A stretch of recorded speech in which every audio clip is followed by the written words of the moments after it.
Some people love people yard too much. Every minute they show up, sometimes unannounced, as if your home is a community center. But even the Bible warns against this behavior. Proverbs 25:17 says, "Withdraw thy foot from thy neighbor's house, lest he be weary of thee and so hate thee." In other words, don't overstay your welcome, or you might go from being a friend to a nuisance. Another thing, I don't like unannounced visitors at my home. If you show up without calling, don't be surprised if I stand at the window, look at you, and don't answer.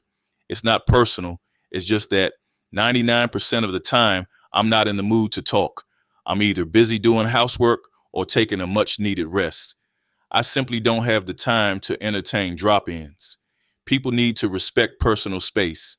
Not because you're free and feel like chatting means others are available. So before you go knocking on someone's door unexpectedly, remember Proverbs 25:17.